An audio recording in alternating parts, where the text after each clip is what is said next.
Aimables téléspectateurs de la FM Télévision, bon début de semaine à vous. On se retrouve pour le cadre de votre émission Grande Analyse, une début de semaine qui commence avec beaucoup de réactions de part et d'autre sur le plan national, sur le plan international par rapport à la déclaration la signature de la déclaration de principe qui s'est passée à Doha le week-end dernier. C'est vrai que plusieurs sceptiques se disent aujourd'hui peut-être optimistes par rapport au retour de paix dans la partie est de la République démocratique du Congo, parce qu'il y a une avancée très significative en entendant la ratification de cet accord de paix le 17 août prochain.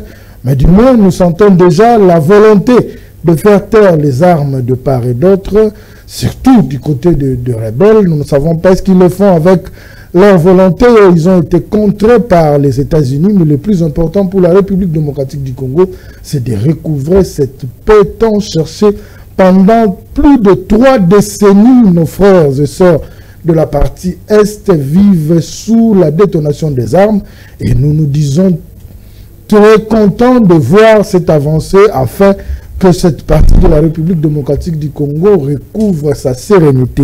C'est donc le sujet ou la thématique principale que nous allons développer dans cette émission. Mais avant tout, nous avons une thématique que nous allons essayer d'aborder dans 5 ou 10 minutes avec mon invité. Il s'agit bien du circulaire du ministre de l'Éducation nationale qui a demandé aux établissements de ne plus chasser ou d'accepter les élèves filles enceintes. Alors ça aussi fait couler encre et salive la semaine dernière.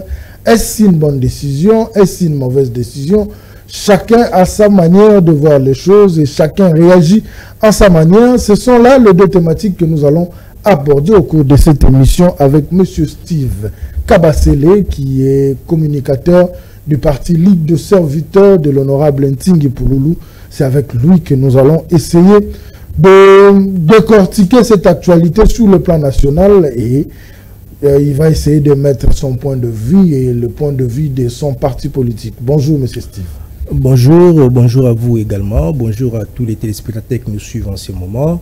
Je pense que c'est pour la 1e fois que je me présente sur ce plateau du magazine Grande Analyse pour, n'est-ce pas, essayer un peu d'analyser et de commenter sur l'actualité qui fâche, voire même qui divise l'opinion congolaise. Voilà, merci beaucoup. On commence avec cette circulaire de Mme Haïssa Malou qui demande aux établissements de ne pas exclure les filles enceintes car elles ont droit à l'éducation. Et du coup, le cardinal Fridolin Ambongo avait réagi. Il a dit, dans les écoles catholiques, ils n'accepteront pas les filles enceintes parce que sur le plan de morale, ça touche la moralité. Comment un élève qu'on sous-entend être mineur devra tomber enceinte et venir à l'école? Ça donne il y a eu des réactions de part et d'autre. Certains ont appuyé, certains ont contredit. Mais en tant que parent, en tant que citoyen congolais, quelle lecture faites-vous de cette décision de la ministre de l'Éducation nationale? Je pense que au-delà des droits fondamentaux, nous devons prôner les valeurs, comme le veut les partis Ligue des serviteurs, qui est un parti qui prône les valeurs.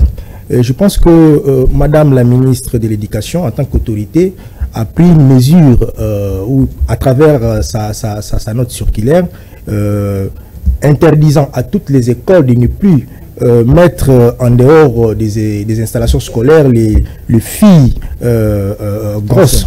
Donc je pense que pour émettre un point de vue sur ça, je crois que j'en ai parlé dans diverses émissions que j'ai eu à faire, et je pense que moi, j'ai toujours été pour ceux qui pensent qu'il faut prôner l'éducation inclusive. C'est-à-dire nous avons besoin de tous les enfants à l'école, que ce soit les garçons ou les filles. Mais accepter ou autoriser les filles enceintes à aller à l'école, je me pose la question, comment ça va se faire? C'est-à-dire, il y a des écoles comme les écoles catholiques dont vous venez de dire que le cardinal avait réagi. Je pense que moi j'avais lu la note du secrétaire général, je pense, des églises catholiques qui avait, n'est-ce pas, notifié les écoles conventionnées catholiques pour leur dire que la décision, n'est-ce pas, ne touchait pas les écoles catholiques. Pour la simple raison que la note circulaire n'était pas, n'est-ce pas, n'avait pas copié, ou soit Madame la ministre n'avait pas copié les écoles catholiques. C'est-à-dire, elle devrait premièrement commencer par les notifier. Voilà, je prends une telle décision pour des raisons X ou Y. Et ils ont pris, n'est-ce pas, cette astuce pour dire que cette décision ne leur concernait pas. Alors moi, je pense que accepter une telle décision, j'ai dit que c'est favoriser l'immoralité. Favoriser l'immoralité. Une fille qui tombe enceinte, mineure ou pas, je pense qu'elle peut être acceptée à l'école après sa grossesse. Après avoir mis au monde, elle peut être acceptée à l'école. Mais pendant qu'elle est enceinte, je ne sais pas, d'elle-même la fille, est-ce qu'elle sera à l'aise de vivre dans cette communauté scolaire? Deuxièmement, la fille qui est enceinte a des caprices. Effectivement. A des caprices, et tous ces caprices-là, qui prend en charge tous ces caprices-là? Quand elle est dans la salle, elle a peut-être des caprices relatifs au vomissement, elle a peut-être des caprices relatifs aux faiblesses, tout ça. Il y a un moment qui est prévu pour les consultations prénatales. Et pendant ces consultations prénatales, la fille s'absente à l'école. Et tout ça, tous ces contours-là, je pense que Madame la ministre devrait commencer par des études de faisabilité avec toute son équipe, voir un peu avec des spécialistes, bien évidemment, les spécialistes de santé, les spécialistes en éducation, voir un peu par quels moyens on pouvait peut-être dire qu'il faudrait de même sanctionner les filles qui tombent enceintes et les auteurs de ces grossesses. Parce que vous voyez, on sanctionne la fille, mais l'auteur de la grossesse continue à être scolarisé.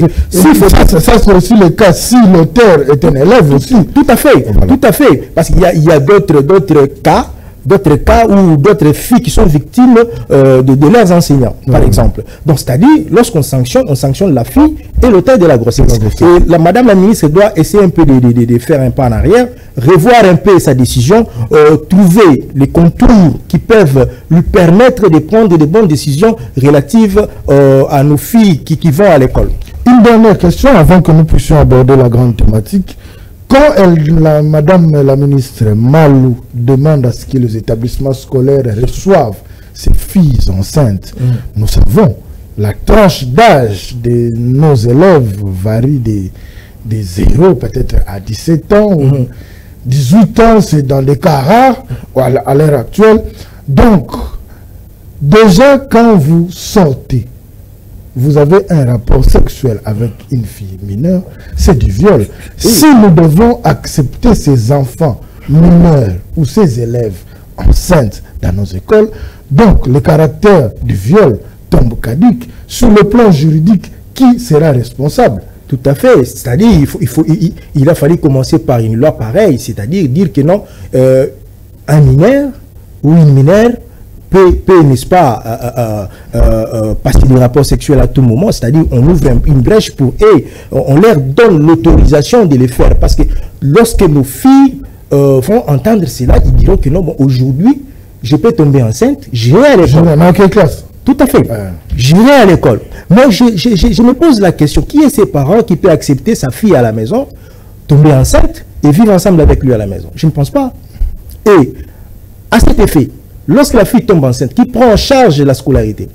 Est-ce que c'est l'État ou c'est les parents? Lorsque le parent décline la responsabilité sur l'auteur de la grossesse et que l'auteur de la grossesse n'est pas en mesure de prendre en charge la scolarité de cette fille-là, qui prend en charge? C'est l'État. Donc vous voyez tous ces éléments plutôt devraient être pris en compte par Madame la ministre. Je ne sais pas si peut-être qu'elle veut aussi laisser les traces. Quand j'ai fui ministre, j'avais pris une telle décision. On parlera de lui peut-être demain ou après-demain. Mais je crois que ce n'était pas vraiment important pour le moment.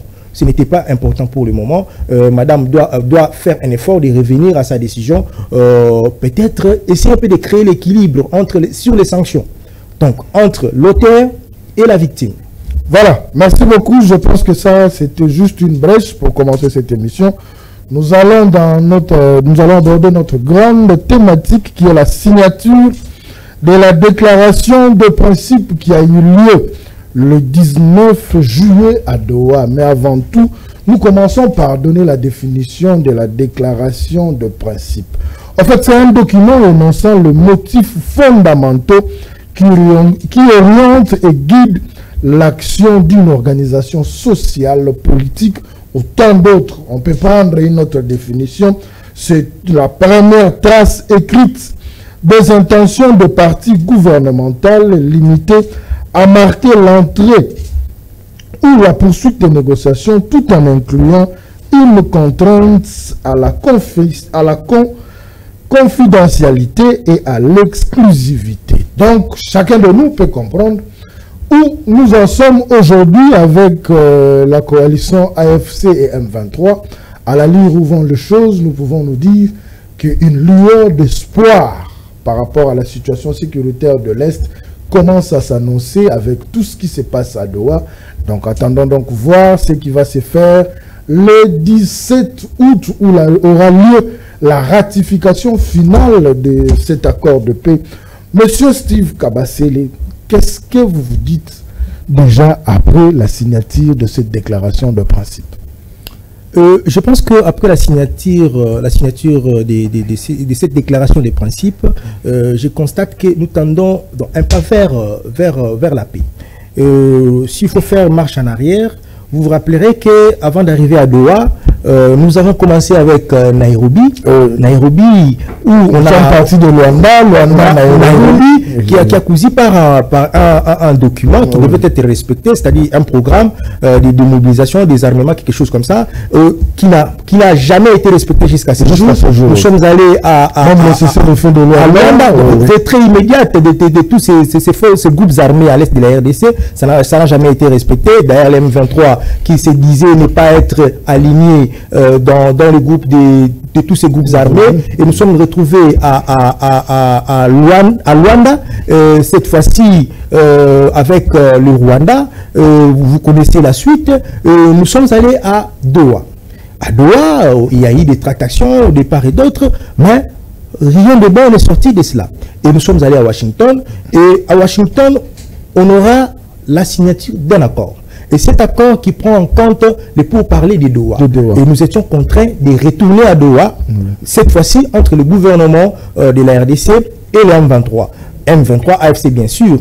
Et gloire à Dieu, aujourd'hui, il y a eu la signature d'une déclaration de principe donc, qui retrace les grandes lignes qui va nous amener, n'est-ce pas, à la signature d'un accord dans les jours qui viennent. Et je crois que c'est déjà un pas vers la paix. C'est déjà un pas vers la paix. Est-ce qu'aujourd'hui, on peut se dire que Doha, c'est le porte-bonheur de la République démocratique du Congo? Tant de crier au départ, les gens, je vois encore tout ce qui se disait sur la toile, dans les médias, surtout que les tractations de Doha ont commencé avec une rencontre que nous pouvons qualifier d'aujourd'hui d'une rencontre clandestine, parce que tout le monde attendait le président Félix Tshisekedi et Paul Kagame à Luanda. Nous étions tous surpris de les voir au Qatar, en face de l'émir, et les gens se sont posés des questions. Est-ce que les solutions de la République démocratique du Congo ou des Africains devaient être trouvées ailleurs, loin du sol africain? Aujourd'hui, on peut se dire que nous sommes au bout du tunnel. Je pense que le Congo envisage plutôt le développement.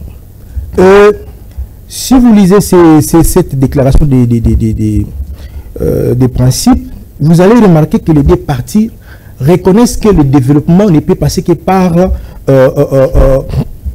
je m'excuse, les partis reconnaissent que la paix, la sécurité et la stabilité sont des conditions indispensables au développement, à l'amélioration des conditions de vie des populations et à la préservation de la dignité humaine.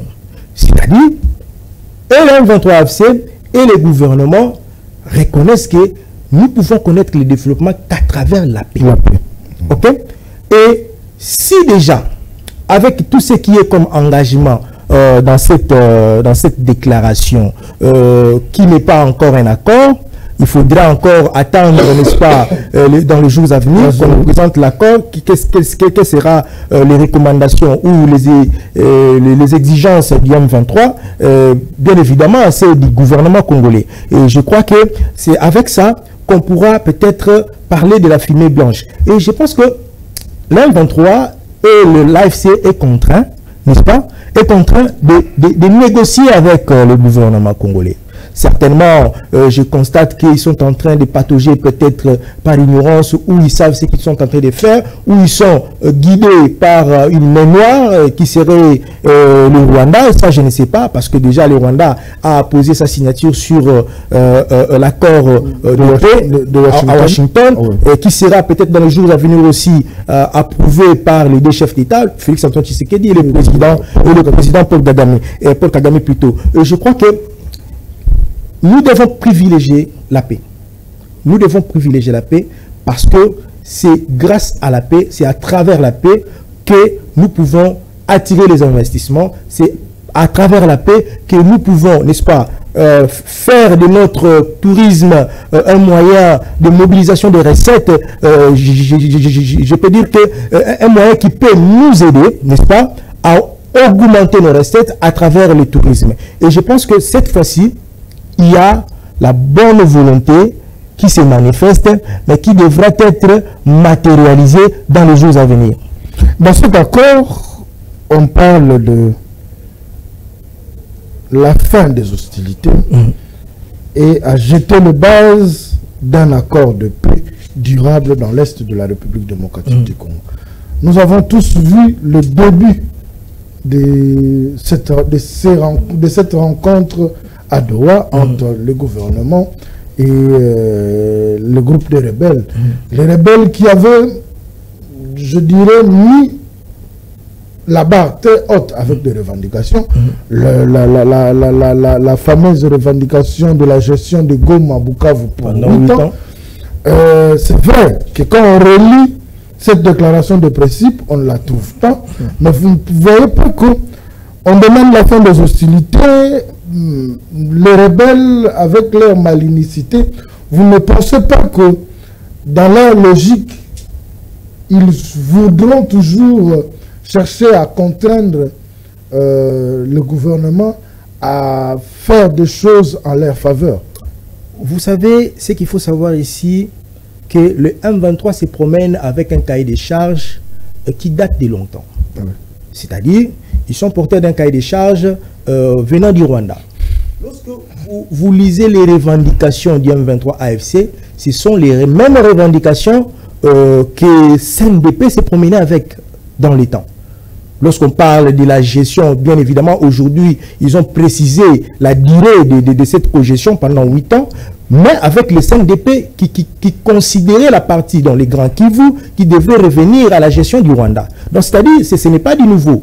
Ils sont en train de se promener avec le cahier des charges du Rwanda, c'est-à-dire c'est le Rwanda qui est en train de dicter au M23 et AFC ce qu'ils doivent faire. Mais je pense que cette ainsi a été élagué. J'espère qu'avec l'accord qui sera signé, il n'y en aura pas. Il n'y en aura pas parce que je ne trouve pas, lorsque vous lisez le point 4,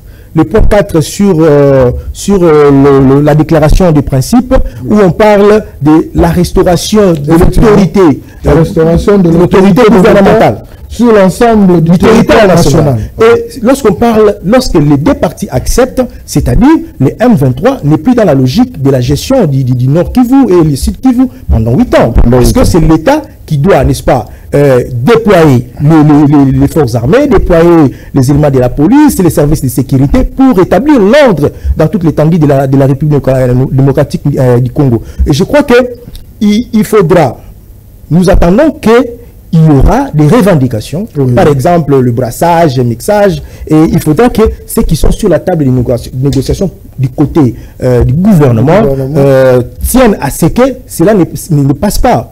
Déjà, lorsque vous lisez l'accord de paix, ça a été déjà épinglé, que ça ne sera pas le cas comme ça s'est passé en 2009, où on a vu le brassage du mixage se faire d'une manière vague. Il y a eu des civils qui sont venus généraux, colonels, ainsi de suite, parce que c'était déjà, le Rwanda préparait déjà, n'est-ce pas, son infiltration depuis longtemps.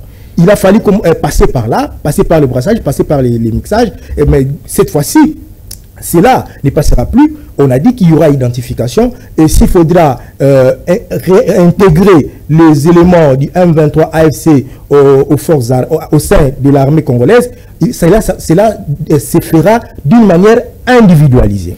Donc je pense que nous ne sommes plus dans la logique de ce qui s'est passé en 2009. Ne pensez-vous pas que l'accord de Washington puisse venir dominer sur cet accord de Doha? Parce que je prends un exemple d'un article dans l'accord de Washington qui dit la traque des FDLR se fera sous le sol congolais, mais conjointement entre l'armée rwandaise et l'armée congolaise, alors qu'on se plaint déjà de la présence de Rwandais sur le sol congolais. Revenons ici, quand il faut parler du point 4, la restauration de l'autorité de l'État sur l'ensemble du territoire national. C'est vrai, on sous-entend que l'AFC et le M23, ce sont des Congolais qui revendiquaient des choses par rapport au pouvoir. Et aujourd'hui, s'il faudra qu'on mette les désaccords sur table, est-ce que vous pensez que ces deux accords marcheront normalement? Surtout que nous nous plaignons toujours de la mainmise du Rwanda ou du dictat du Rwanda sur l'AFC et le M23. Ce qu'il faut savoir ici, que le Rwanda a toujours justifié sa présence sur le sol congolais, soi-disant à la recherche des FDLR. Oui. Mais je pense que dans l'accord ou sur l'accord de paix de Washington, donc on dit que les FDLR seront traqués conformément au plan qu'on appelle les CONOPS. Oui. Donc les CONOPS qui a été signé le 31 octobre à Luanda, c'est-à-dire ces plans prévoient d'abord l'identification de ces FDLR. Et si aujourd'hui, d'emblée, il faut s'interroger, dire où se trouvent ces FDLR, ils sont où?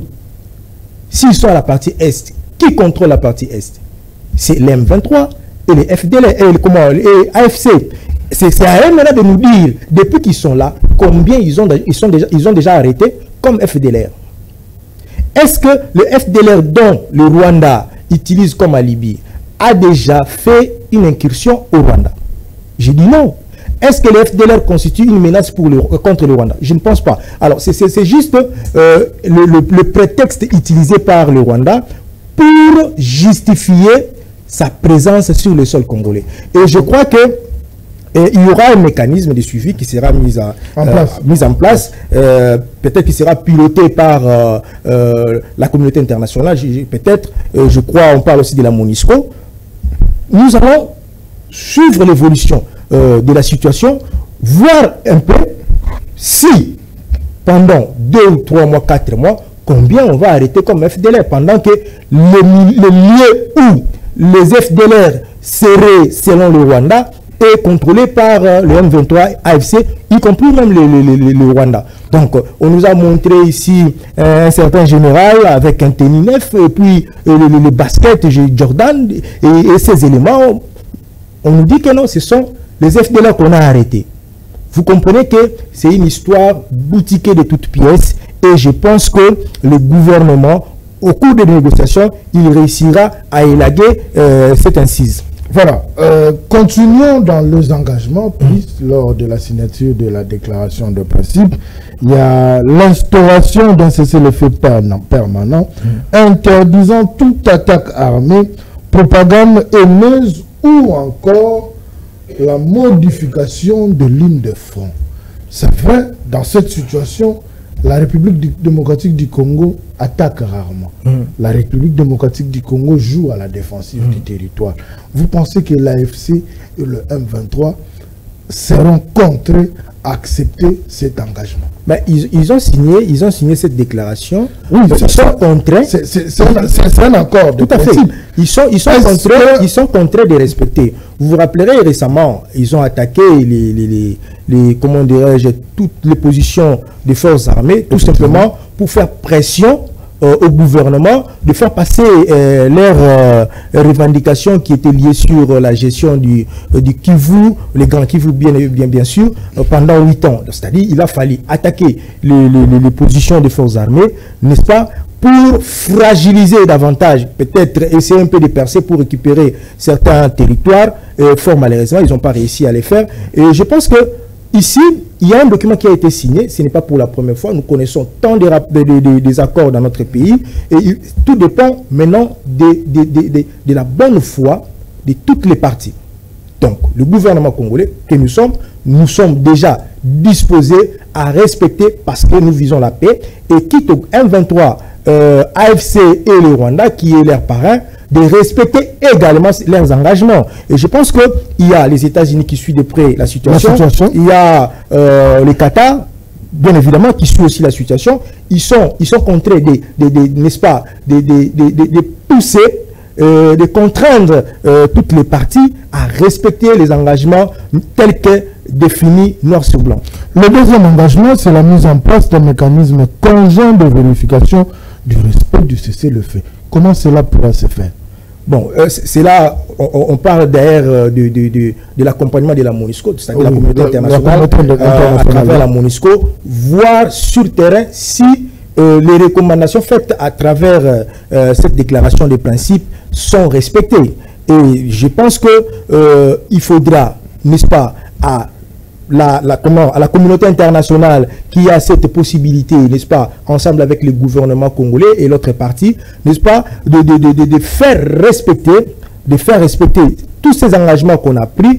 Je pense que cette déclaration de principe donne à les deux parties, n'est-ce pas, après la signature, je crois 10 jours, n'est-ce pas, de nous produire un accord qui devrait être signé, je pense peut-être au début du mois d'août. Je suis très confiant qu'il y aura un accord qui sera bel et bien signé au début du mois d'août, qui sera favorable, n'est-ce pas, à la paix. Je pense que déjà, s'il faut lire l'intégralité de cette déclaration de principe, vous remarquerez qu'il y a certains points qui donnent déjà la possibilité au gouvernement congolais de restaurer l'autorité de l'État dans toute l'étendue du territoire national. Le troisième engagement, la libération encadrée des prisonniers d'intérêt. Qui sont ces prisonniers d'intérêt dont la libération doit être encadrée? Bon, je pense que ici, là, il faudrait savoir, il y a certains condamnés. Ils sont condamnés, mais ils ont été condamnés par défaut. Oui. Par exemple, Nanga, où on réclame la restitution des biens, la levée des poursuites, tous ces gens-là. Ces gens-là, après avoir tué, au nom de la paix, on devrait leur laisser fonctionner, vivre en homme libre. C'est pourquoi il faudra qu'ici, qu'on puisse essayer un peu d'en discuter en toute sagesse. Ça, je demande au gouvernement, aux représentants du gouvernement qui sont à Doha, de réfléchir là-dessus. Je pense que les crimes commis à l'Est, ce sont des crimes qu'on appelle les crimes imprescriptibles. C'est-à-dire, 5 ans, 10 ans, 20 ans, ces crimes-là pèsent sur les auteurs de ces crimes. Donc, c'est-à-dire, ils devront être jugés. Il faudra que la communauté internationale puisse, n'est-ce pas, créer, comment on appelle, une justice transitionnelle pour permettre, n'est-ce pas, aux familles des victimes de l'Est de la RDC soient au moins soulagées. Il faudra que les Rwandais puissent répondre à tous les actes qu'il a commis. Aujourd'hui, il y a l'Ouganda qui est en train de payer, n'est-ce pas, les indemnisations relatives à la guerre des 6 jours de Kisangani. Mais pourquoi pas demain aussi voir les Rwandais être traînés devant les cours et tribunaux à l'international. Déjà sur le plan africain, il y a un dossier. D'ailleurs, il y a déjà un dossier qui est ouvert dans ce sens-là. Et je pense que cela ne sera pas exclu. Ce sont des revendications qu'ils ont faites.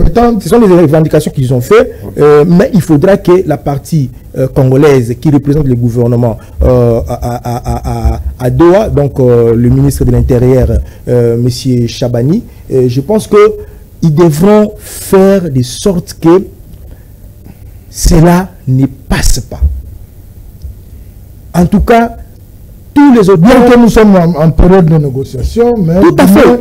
Qu'il y ait des sanctions qui sont... Il y a des sanctions, peut-être pas aujourd'hui, même après 5 ans, après 10 ans, il faudra que les familles des victimes soient soulagées à travers, n'est-ce pas, des procès contre les auteurs de tous ces crimes commis à l'est de la RDC. Nous prenons un autre point, le retour volontaire et sécurisé de déplacés et réfugiés avec l'appui du HCR et des pays d'accueil. Bon, là, il faudra savoir que quand on parle des déplacés, et les FTLR sont aussi des déplacés.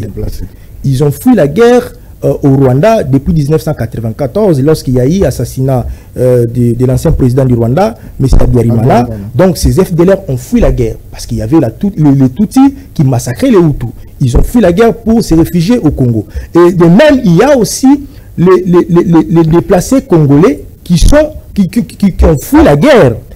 Il y a certains qui sont peut-être à Kisangani, il y a les autres qui sont ici à Kinshasa, il y a certains qui sont au Katanga. C'est-à-dire qu'il faudra qu'il y ait un mécanisme qui va accompagner ces réfugiés de retourner dans leur lieu d'habitude. Je pense que pour que cela soit effectif, il faudra d'abord qu'il y ait un cessez-le-feu immédiat, un cessez-le-feu effectif. Il faudra que la paix revienne dans les lieux que ces réfugiés habitaient, n'est-ce pas? Et en ce moment-là, HCR pourra les accompagner, les accompagner avec, n'est-ce pas, des financements pour leur permettre, n'est-ce pas, de s'intégrer encore une fois dans leurs lieux respectifs. Et prenons le dernier point, parce que la restauration, nous en avons déjà évoqué. Parlons de la protection des civils et rejet de tout discours haineux, xénophobe ou de stigmatisation. Et je pense que ici, ça va dans le sens de, comment dirais-je, de la restauration de l'autorité de l'État. C'est-à-dire, c'est au gouvernement de restaurer, de remettre l'ordre dans toute l'étendue de la RDC. C'est au gouvernement, n'est-ce pas, de déployer les forces armées, la police, pour sécuriser, n'est-ce pas, pour sécuriser, n'est-ce pas, la population et leurs biens. Et je ne pense pas que cela reviendrait à AFC M23 parce que ce sont des rebelles, ce sont je peux les considérer, bien qu'on dit qu'il ne faudra pas tenir des propos haineux, mais c'est vraiment le nom qu'ils méritent. Ce sont des criminels qui ne peuvent pas, n'est-ce pas, protéger la population congolaise. C'est-à-dire, il faudra ici que les revendications ou les clauses établies noir-sur-blanc sur la déclaration des principes qu'on a ici soient respectées à la lettre. Et en ce moment-là, la population de l'Est vivra en toute quiétude. Sur le plan international, plusieurs pays se sont dit satisfaits, surtout les pays de l'Union européenne, nous prenons les États-Unis, après cette signature. Apparemment, c'est comme si ils n'étaient pas en mesure de trouver des pistes de solutions pour la situation de l'Est. Il fallait attendre la médiation des États, la médiation du droit, c'est-à-dire du Qatar, sous l'appui des États-Unis, pour que la RDC commence à vivre cette lueur d'espoir, parce que plusieurs pays se sont dit satisfaits après la signature de cette déclaration de principe. Est-ce que c'était le temps où est-ce que c'est une façon de dire au peuple congolais, bon, faites maintenant les choses comme vous le pensez? Vous savez, Kagame, avec le Rwanda, ils ont beaucoup travaillé, n'est-ce pas, pour convaincre la communauté internationale. Kagame, c'est un meilleur élève des États-Unis d'Amérique. Kagame, c'est un vrai partenaire du Qatar. Kagame, c'est un vrai partenaire de la France. Kagame, c'est un vrai partenaire de la Belgique. Il a fallu que le Congo, avec Félix Antoine Tshisekedi, renverse la tendance à travers, n'est-ce pas, la diplomatie agissante. Et aujourd'hui, nous avons réussi à arriver à ce stade-là. Et Kagame a toujours dit que ceux qui font la guerre à l'Est, ce sont les Congolais. Donc M23 AFC, ce sont les Congolais qui ont des revendications contre le gouvernement.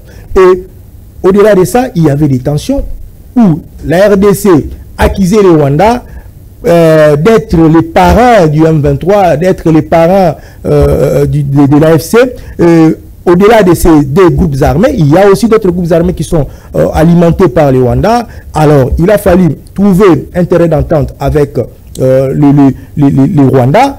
Comme le Rwanda a toujours dit que le M23 AFC ce sont des Congolais, il a fallu se retrouver avec ces Congolais sur la table. Aujourd'hui, d'ailleurs, l'accord de paix du Rwanda, entre le Rwanda et la RDC, prenez en compte le pourparler des Doha. Et c'est ce qui est fait aujourd'hui. Vous allez voir que la communauté internationale s'applaudit pour avoir, n'est-ce pas, aujourd'hui, cette déclaration de principe qui nous amène vers la paix. Et ce n'est pas seulement sur le plan international, sur le plan national aussi, il y a la classe politique, il y a certains qui sont d'accord, qui ont pris acte, tout en attendant le dialogue en interne, si ça pourra arriver, je ne sais pas moi. Et il y a ceux qui étaient des acteurs politiques qui étaient vraiment très, comment dirais-je, stricts vis-à-vis du gouvernement. Aujourd'hui, accepter, encourager cette voie qu'on vient d'emprunter. Et je pense que il faut donner la chance.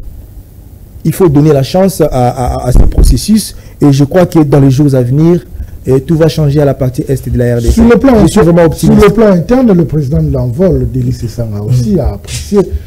Tout à fait.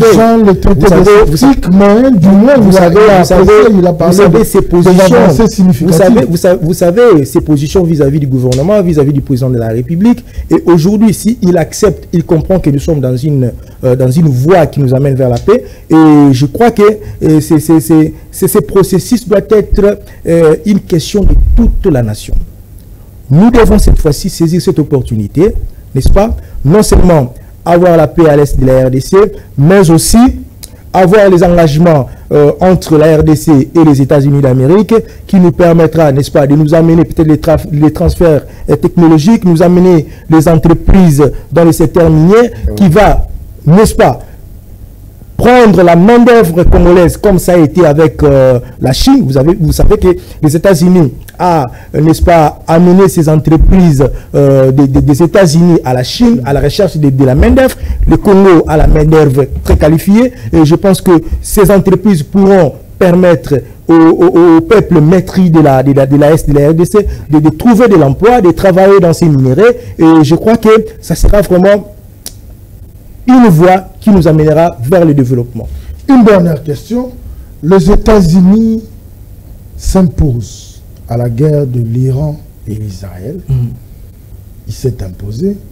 Les États-Unis s'imposent à la guerre qui se vit entre la Russie et l'Ukraine. Ils ont donné 50 jours à Vladimir Poutine de faire taire les armes. Mais pourquoi les États-Unis n'arrivent pas à prendre cette même posture pour le Rwanda? Parce que tous les rapports, plutôt, ont prouvé noir sur blanc que les Rwandais faisaient une guerre d'agression contre la République démocratique du Congo. Au départ, ils nous ont poussés à dialoguer. Aujourd'hui, ils prennent les choses peut-être à bras le corps, mais tout en regardant les choses. Ils s'imprègnent, mais des fois, en regardant les choses de loin, comme qui dirait, mais du moins, ils sont tentés de payer les frais. Aujourd'hui, est-ce que les États-Unis ne seraient pas juges partis dans cette situation que traverse la RDC? Parce qu'ils ont ce pouvoir-là d'imposer au Rwanda que ce que vous faites en République démocratique du Congo, nous ne voulons plus le voir. Ils l'ont fait sur la guerre de 12 jours entre l'Iran et l'Israël. Vous devez faire taire les armes et un cessez-le-feu immédiat. Cela a été fait, a été respecté. Si l'Iran, qui est plus forte, ou l'Israël, qui est plus forte que les Rwandais, ont tempéré aux États-Unis, pourquoi ils n'arrivent pas à imposer ces veto-là au Rwanda? Je pense que le Rwanda n'est rien devant les États-Unis. Je vous ai dit ici que Kagame, c'est le meilleur élève des États-Unis d'Amérique. Et les États-Unis, sur cette question, il est coupable sur la guerre de l'Est de la RDC. Lorsque le Rwanda pille les minéraux de l'Est de la RDC, qui sont les preneurs? C'est les Qatar, c'est les États-Unis, c'est la France, c'est la Belgique, c'est la Russie, c'est la Chine. Donc, ils sont tous coupables sur cette question. Alors, pour les États-Unis, il faut trouver des solutions par voie pacifique. Et je pense que même les armes utilisées par les Rwandais à travers les M23 AFC, il y a des marques américaines qui sont là. Donc, c'est-à-dire qu'ils sont coupables. Aujourd'hui, si les États-Unis décidaient de donner un veto au Rwanda, cela sera exécuté sans faille. Mais nous espérons, peut-être avec la fin du processus de Doha et l'approbation de l'accord de paix à Washington, peut-être si le Rwanda ne pourra pas accepter ou ne pourra pas, comment dirais-je, respecter les engagements pris aux États-Unis et les M23 AFC à Doha, en ce moment-là, le gouvernement congolais pourra travailler dans le sens de trouver, de pousser les États-Unis de prendre, n'est-ce pas, des mesures peut-être militaires contre le Rwanda. Là, ça n'engage que moi. Je peux, n'est-ce pas, demander au gouvernement de penser dans ce sens-là, mais ce n'est pas encore le moment. Nous avons la voie pacifique qu'on est en train de suivre pour le moment. Nous espérons que nous allons atterrir à la fumée blanche dans quelques jours, mais au cas où que le Rwanda ou le M23 et AFC ne respectaient pas leurs engagements, c'est en ce moment-là que le gouvernement pourra travailler de manière à ce qu'il y ait un veto contre le Rwanda pour mettre fin à cette guerre. Monsieur Steve Kabasele, nous arrivons à la fin de notre émission. Un dernier mot aux téléspectateurs qui vous ont suivi.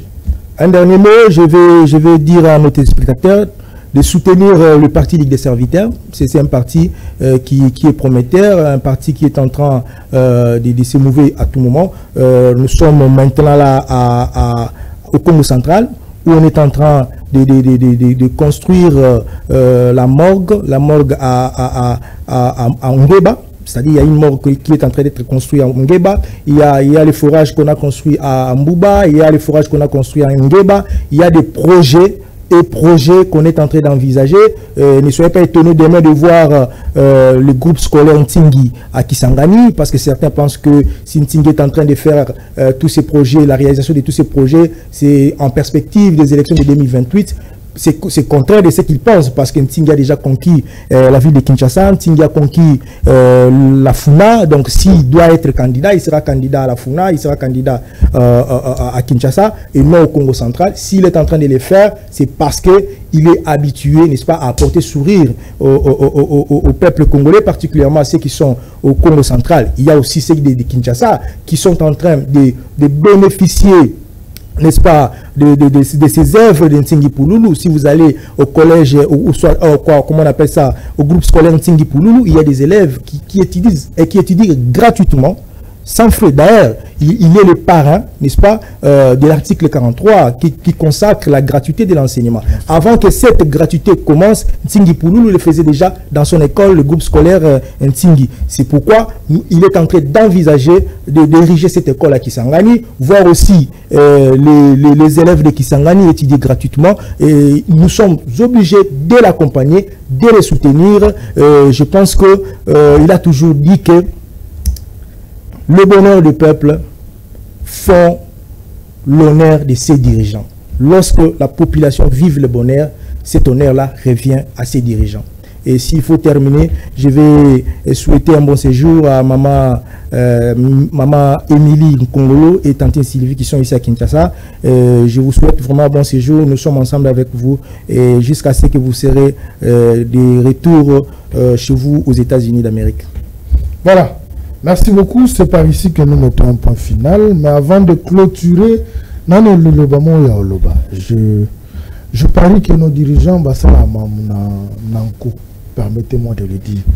Je vois la clôture de la Coupe du Président, anciennement appelée Coupe du Congo, qui a fermé ses rideaux hier avec la victoire du club de Kolosi, les FC Simba, qui a été sacré champion après avoir battu MK étanchété avec 1-0 à la dernière minute. Et cette équipe de Kolosi de la province du Lualaba, où il y a une dame qui chapeaute cette province, Abeti équipe dans la province, mon mobile, il y a gouverneur.